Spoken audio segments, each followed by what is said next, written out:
లంకా నగరం. ఈ నగరం గురించి రామాయణంలో విపులంగా ప్రస్తావించబడింది.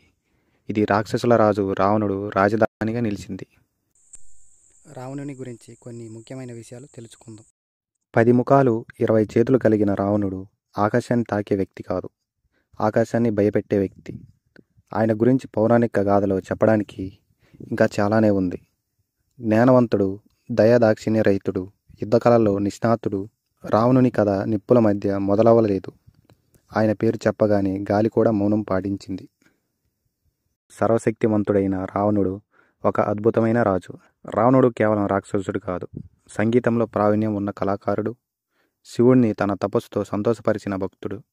కానీ అదే సమయంలో దేవతలకు ఎదురులేని శత్రువు. రావణుడు రామాయణంలో తన అహంకారం, అధర్మం మరియు సీతను అపహరించడం వల్ల మరణించాడు.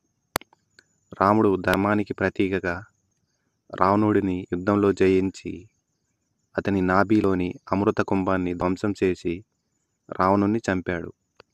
ఇది ధర్మం, ఆధ్యాత్మిక విజయం అని సూచిస్తుంది.